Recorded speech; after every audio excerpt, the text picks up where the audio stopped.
Ayan, so welcome back dito no sa Dendrica YouTube channel. Well, naka-attire po tayo ngayon no. Of course, dahil may laban po no. May laban si number 32 no. Yan po si Justin Brownlee ng Barangay Ginebra guys. So welcome back no. At maraming salamat. At kayo po ay muling nanonood dito sa ating vlog no. Pasensya na po kayo talaga no. Ako po yung humihingi ng pasensya no ng paumanhin dahil di na po tayo nakapag-live dahil po sobrang busy. Nakita nyo naman po mga nasa likod ko, mga storage boxes po yan dahil napaka-busy po talaga. Anyway, pag-usapan po natin ng Ginebra, hindi po ang aking sarili no. Meron po silang bakbakan ngayon no, bakbakan against NLEX Road Warriors no. Well, kung mapapansin nyo, last game against Ginebra at NLEX, tinalo po natin yung NLEX. Di po ba tinumbakan natin? Nakita natin ang highlights, no? Ang total display of domination ng laro na inaasahan natin. Of course, kay Rookie of the Year, Stephen Holt, RJ Barrientos, the future Rookie of the Year. Pero yung kanya pong position so far, no? Performance niya kasi maganda ngayon, sa susunod hindi, no? Di ko alam kung anong problema doon kasi alam naman natin consistent player ito si RJ Barrientos. Siguro dahil sa rotation kasi nga impis na makakapagpasiklab siya ng todo as solo para niya si Ahan Misi, di po ba? Kaya so, yun lang napapansin ko. Pero nung last game niya, nakita naman po natin, no, yung talagang kanyang kapasidad as 3-pointer, no. Scorer po kasi talaga si RJ Barrientos, di ba? At alam naman po natin na mga ginagampanan niyang role sa mga kupunan na kanyang pinanggalingan, di po ba? So, hindi po talaga basta-basta role player itong si RJ Barrientos. At, of course, we expect him to be or gumawa ng mas malaking role para sa Barangay Ginebra no. So inaasahan nga natin na siya ang magiging Rookie of the Year this season no. Pero alam ko ang leading ngayon si Cedric Bearfield no. Pero mukhang tagilid naman sila. By the way, may dalawang kupunan ng nalaglag po. Yan po ay ang Fuel Masters no. At sa kabila naman, pasensya na kayo, nakalimutan ko.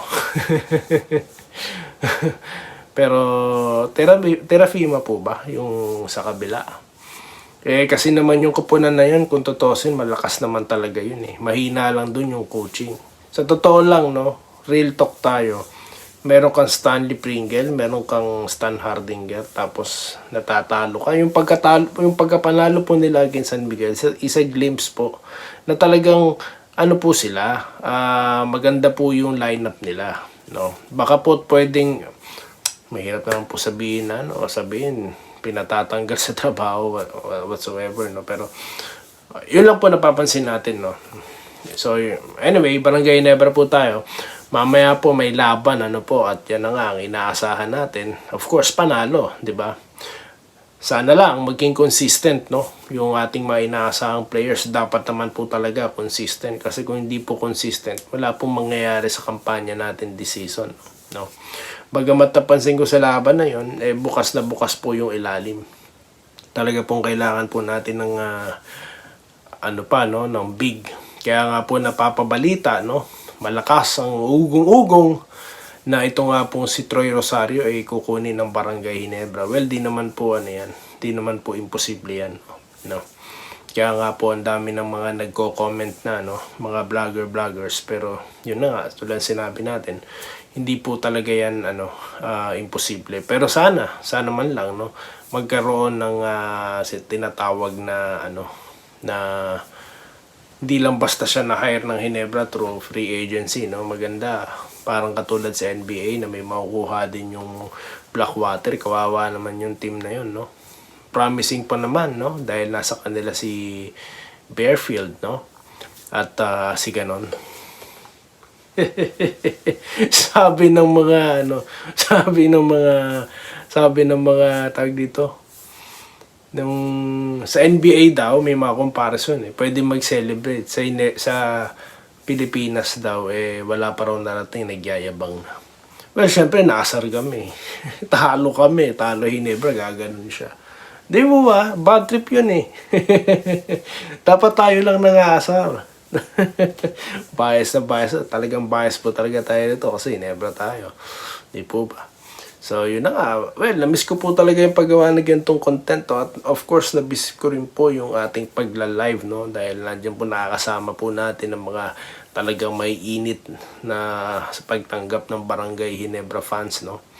At of course, yung pong nami-miss ko na rin po yung pagsagot sa mga komento nyo, no? Well, ayoko na po mangako pero baka po one of these days, no, makapag-live po tayo at makasagot na po, no, ng mga may mga nag-comment po no, may mga nag-greet po ng tawag dito, may mga nag-greet po kaya sasagot po tayo, no. Hopefully mamaya po makapag-live po tayo talaga.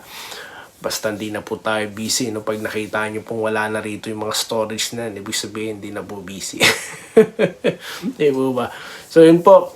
At of course, nami-miss ko po makapag-usap, no, sa ating mga, ang dami pong mga lugar, no. Alam niyo na po kung nasan kayo. Meron po diyan sa Ontario, meron po diyan sa Norway, ano po. At marami po diyan sa Cebu, no. Marami po diyan sa Cavite, no. Meron po tayong mga taga Cavite. Napakarami po talagang lugar po, no. Nami-miss ko na po 'yan, no. Hopefully, no, makabalik na po tayo sa regular programming natin sa live. Ayan. So, yun lamang po, no? Basta tuloy-tuloy lang tayo. At of course, pag-usapan natin mamaya, right after the game ng Hinebra, ang kanilang performance, no? Mamaya po yan. At 7:30 dyan sa Pilipinas at 4:30 naman po dito sa aming lugar. Tama ba? Tama ba? Mukhang mali. Anyways, basta ngayon po ang laro na yan. Linggo po ngayon dyan sa atin sa Pilipinas. Naluguguluhan na talaga ako dahil ano po tayo, nasa magkaibang lugar po tayo, ano po. Pero of course, Hinebra pa rin ang ating pinag-uusapan.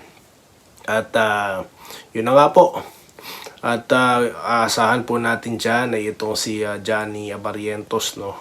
Johnny Abarientos tuloy. Si RJ Abarientos, no, na consistent na po kanyang performance, no. At of course, ito po si Stephen Holt, ang ating MVP si Scottie Thompson, at yung domination po sa gitna, no, katulad po ni Japet Aguilar, no. Napakaganda po ng kanyang mga ginagawa, no, yung mga love passes, mga tawag dito, yung mga alley-oops, ano po. At wala po makakapigil sa kanya dahil siya po ang pinakamalaki dyan, no. So, yan po yung ating mga inaasahan ngayon at yung kanilang performance last time, no. Dahil si Bolik lang naman ang umiscore that time, di ba? Nung second half, binibit-bit na sila. One-man wrecking crew nga daw siya doon. Pero who knows this time, no? Kaya wag po nating masyadong maliitin, no? Or underestimate yung ating mga kalaban. Dahil tignan nyo nga, minsan tayong tinalo ng Fuel Masters na wala pang panalo, di ba? Tapos tinalo din tayo ng mga nagagaganon. Pero di na sila nakaisa, no? No. Dapat gumanon din si Abariento sa kanya. Balik-balik lang yan. Di po ba? So yun lamang po, no, at di na po tayo magtatagal at alam ko excited na po kayo. Maglalaban na po ang Barangay Hinebra. Ilang oras na lang po ang ating iniintay, no. Ilan na lang po yan, no. Napaka-crucial po ng mga laban dahil tayo po ipapasok na sa crossover quarter finals or tama ba? Quarter finals. Mukhang mali na naman tayo. Correct me if I'm wrong, guys, no. Alam ko mas magaling kayo sa akin. Mas malulupit kayo, no. So yun lamang po at muli ako po yung nagpapasalamat at magkikita-kita po tayo mamaya. Good luck sa Barangay Hinebra at stay safe po sa inyo buong barangay. Maraming salamat.